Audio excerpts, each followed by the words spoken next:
Hello प्यारे साथियों, नमस्कार। आइए, आपका अपने यूट्यूब चैनल आशीष और सीतापुर में हार्दिक स्वागत है। आज हम फिजिक्स क्लास 12th की आप चैप्टर फर्स्ट के ऑब्जेक्टिव टाइप क्वेश्चंस जो वेरी मोस्ट इम्पॉर्टेंट हैं उनको लेकर के आए हैं। तो आइए स्टार्ट करते हैं।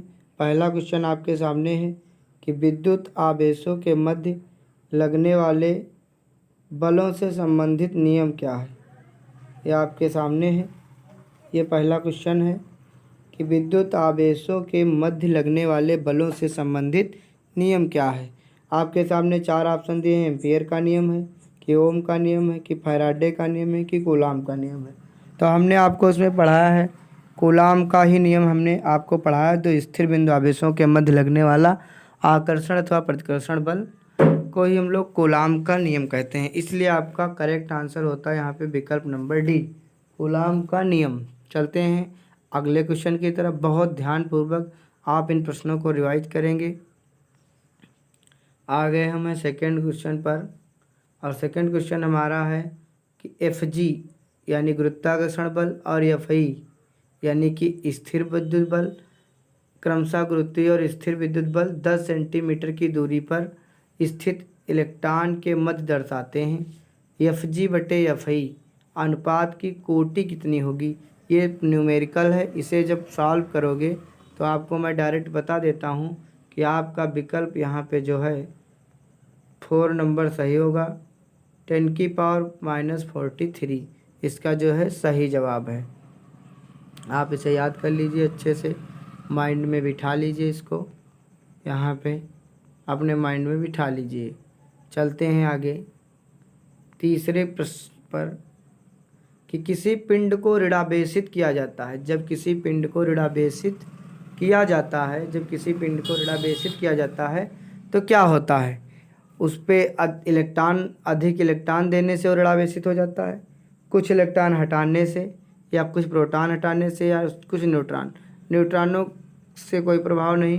प्रोटॉनों वाला भी गलत। इलेक्ट्रॉन हटा लोगे तो वहाँ धनावेशित हो जाएगा पिंड। अगर इलेक्ट्रॉन दे दोगे तब जा कर के वो वस्तु जो होती है ऋणावेशित हो जाती है, अधिक इलेक्ट्रॉन देने से। यानी विकल्प आपका जो है पहला वाला सही। यहाँ पर अधिक इलेक्ट्रॉन देने से किसी पिंड को ऋणावेशित किया जा सकता है। कब? जब अधिक इलेक्ट्रॉन उसको हम लोग दे देंगे। चलते हैं अगले क्वेश्चन पर। तो अगला क्वेश्चन है आपका चौथा नंबर। यहाँ से देख रहे हैं थोड़ा। चौथा नंबर है आपके पास कि किसी वस्तु पर न्यूनतम आवेश हो सकता है। तो किसी वस्तु पर न्यूनतम आवेश कितना हो सकता है। 1 कूलाम, 1 स्थैतिक कूलाम, या 1.6 × 10⁻⁻19 कूलाम, या फिर 3.2 × 10⁻⁻19 कूलाम। हमने बताया था कि मूल आवेश होता है जिसको हम लोग 1.6 × 10⁻⁻19 कूलाम लिखते हैं। तो ये है। फिर यहाँ पर हमारा इस प्रकार से विकल्प सी जो है करेक्ट हो जाता है कि 1.6 × 10⁻⁻19 कूलाम सही जवाब है। जब भी हम लोग आवेश का क्वांटीकरण पढ़ते हैं तो उसमें देखते हैं कि अगर किसी वस्तु पर आवेश का मान है तो मूल आवेश का पूर्ण गुणज होता है। यही मूल आवेश होता है। इसी को वैज्ञानिक मिल्कान ने जो है बताया था। आगे बढ़ते हैं। तो ये बहुत इंपॉर्टेंट क्वेश्चन है कि विद्युत चुंबकीय वांडरवाल, स्थिर विद्युत और नाभिकीय बल, इनमें से कौन। आप यहाँ देखेंगे विद्युत चुंबकीय बल एक वांडरवाल बल, एक स्थिर विद्युत बल और एक नाभिकीय बल, इनमें से कौन से दो बलों के कारण न्यूट्रॉनों के मध्य आकर्षण बल रहता है। तो आकर्षण बल किनके कारण रहता है। यहाँ पे आपके कई ऑप्शन हैं। स्थिर वैद्युत तथा गुरुत्वाकर्षण, स्थिर वैद्युत तथा नाभिकीय, गुरुत्वीय और नाभिकीय, वंडरवाल जैसे कुछ अन्य बल। आपका सही जवाब यहाँ पे हम बता देते हैं, विकल्प सी है, गुरुत्वीय और नाभिकीय बल। विकल्प सी करेक्ट आंसर है। यहाँ पर गुरुत्वीय और नाभिकीय बलों के कारण न्यूट्रॉनों के मध्य आकर्षण बल रहता है। आगे बढ़ेंगे छठे क्वेश्चन पर। छठा प्रश्न है हमारा कि जिन वाहनों में ज्वलनशील पदार्थ भरा रहता है उनसे प्रायः धातु की जंजीर लटकाई जाती हैं। इसका कारण क्या है। वाहन चलता है जिसमें ज्वलनशील पदार्थ से पेट्रोल, डीजल ये सब भरा रहता है, तो उसके जंजीर लटकाई क्यों जाती है, इसका कारण क्या है? तो उनकी गति नियंत्रित करना, वाहन का गुरुत्व केंद्र पृथ्वी तल के निकट रखने के लिए, या वाहन की बॉडी को भू संयोजित करने के लिए, या कुछ न्यूट्रॉन उनसे हटाने से। तो मैं बता दूं, जब भी कोई वाहन चलता है तो उसके टायरों से पृथ्वी पर घर्षण होता है, जिससे उसमें आवेश उत्पन्न होता है। तो आवेश कहीं चिंगारी का रूप ना ले ले और उस गाड़ी में कहीं आग ना लग जाए, पेट्रोल में या डीजल में। इस कारण से चार्जिंग जो है वो जंजीर को लटका दिया जाता है, जिससे कि पृथ्वी में आवेश चला जाए। तो वाहन की बॉडी को भू संयोजित करने के लिए, वाहन की बॉडी को भू संयोजित करने के लिए हम लोग क्या करते हैं, जो है जंजीर को लटका देते हैं। आगे इस विकल्प अपना जो है यहाँ पे सी सही है। बढ़ेंगे आगे 7वें प्रश्न पर। तो जब कांच की छड़ को सिल्क से रगड़ा जाता है, सिल्क बोले तो रेशम, सिल्क को हिंदी में कहते हैं भैया रेशम, रेशम, सिल्क मीन्स रेशम। तो कांच की छड़ को जब रेशम से रगड़ा जाता है तो क्या होता है? सिल्क से इलेक्ट्रॉन प्राप्त करेगी, सिल्क को इलेक्ट्रॉन देगी, सिल्क को प्रोटॉन देगी, सिल्क को प्रोटॉन देगी, या प्रोटॉन सिल्क से प्राप्त करेगी।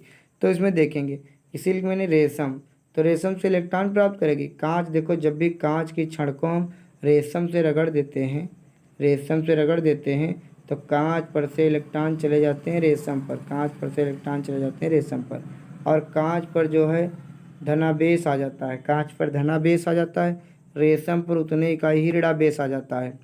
तो यहाँ पर क्या है, रेशम को इलेक्ट्रॉन मिलते हैं, यानी सिल्क को इलेक्ट्रॉन देती है, यानी कांच की छड़ क्या करती है, सिल्क को इलेक्ट्रॉन देती है।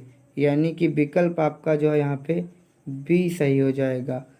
कांच की जो छड़ है वो रेशम को इलेक्ट्रॉन देगी, विकल्प यहाँ पे बी सही है। बढ़ते हैं आगे 8वें प्रश्न पर, और यह आपका इम्पोर्टेंट क्वेश्चन आ गया है कि जब किसी वस्तु को पृथ्वी से जोड़ा जाए, जब किसी वस्तु को पृथ्वी से जोड़ा जाए तो पृथ्वी से वस्तु की ओर इलेक्ट्रॉन का प्रवाह होता है। इसका तात्पर्य है कि वस्तु कैसी है। जब किसी वस्तु को पृथ्वी से जोड़ा जाता है, इसे वस्तु है, इसे हम लोग पृथ्वी से जोड़ रहे हैं, इसे हम लोग पृथ्वी से जोड़ रहे हैं, तो पृथ्वी से वस्तु की ओर इलेक्ट्रॉन का प्रवाह होता है, इलेक्ट्रॉन इधर से इधर जाते हैं। इसका तात्पर्य क्या है कि वस्तु कैसी है, तो वस्तु जो है धनावेशित होती है। वस्तु कैसी हो जाती है, धनावेशित हो जाती है, इसलिए विकल्प यहाँ पे जो है बी सही होगा। बढ़ते हैं आगे, और आगे हम लोग 9वें क्वेश्चन पर। एक धनावेशित चालक, एक धनावेशित चालक, धनावेशित चालक का मतलब जिस पर कि पॉजिटिव चार्ज है, जिस पर पॉजिटिव चार्ज है, सदैव धन विभव पर रहता है, या सदैव शून्य विभव पर रहता है, या सदैव ऋण विभव पर रहता है। धन विभव, शून्य विभव अथवा ऋण विभव पर हो सकता है। तो विकल्प डी यहाँ पे आपका करेक्ट है। धनावेशित चालक धन विभव पर भी रह सकता है, शून्य विभव अथवा ऋण विभव पर भी रह सकता है। आपका विकल्प तीसरा, चौथा विकल्प आपका जो है सही है। चलते हैं आगे और लास्ट प्रश्न पर आ गए हम लोग हैं कि निम्न में से कौन विद्युत क्षेत्र द्वारा विक्षेपित हो जाती है। निम्न में से कौन विद्युत क्षेत्र द्वारा विक्षेपित हो जाती हैं। कौन सी किरणें हैं जो विद्युत क्षेत्र द्वारा विक्षेपित हो जाएंगी? एक्स किरणें, वाई मतलब एक्स किरणें, और ये गामा किरणें, न्यूट्रॉन और अल्फा। तो हम बताते चले आपको विद्युत क्षेत्र से विक्षेपित कौन से हो जाते हैं। तो विद्युत क्षेत्र की दिशा में जो है धनावेशित जो कण आता है वो विक्षेपित हो जाता है। धनावेशित यानी अल्फा कण जो होता है, अल्फा कण पर 2 इकाई धनावेश होता है, 2 इकाई धनावेश होता है। तो 2 इकाई धनावेश होता है, यही जो है विद्युत क्षेत्र द्वारा विक्षेपित हो जाता है। यहाँ पर विकल्प नंबर जो है आपका डी सही है। तो हम आपका ज़्यादा समय न लेते हुए इस वीडियो को यहीं समाप्त करते हैं, और आपके 10 क्वेश्चन कंप्लीट हुए हैं। बार बार वीडियो को देख सकते हैं आप, और अपने जो है आंसर दे सकते हैं कमेंट बॉक्स में। हम आपसे एक प्रश्न पूछना चाहेंगे कि आप ये बताएंगे कि कूलाम का जो कूलाम है, वैज्ञानिक कूलाम, इनका पूरा नाम क्या है? अगर आपको पता है तो आप कमेंट सेक्शन में कमेंट करिए। और अगर ये वीडियो आपको पसंद आए तो इस वीडियो को लाइक करिए व अपने दोस्तों तक शेयर करिए। और हमारे चैनल को अगर अभी तक सब्सक्राइब नहीं किया है सब्सक्राइब कर लीजिए।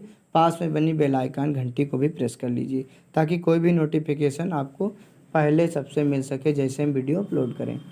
तो आज की क्लास यहीं तक, मिलेंगे कल की क्लास में। तब तक के लिए धन्यवाद। Take care.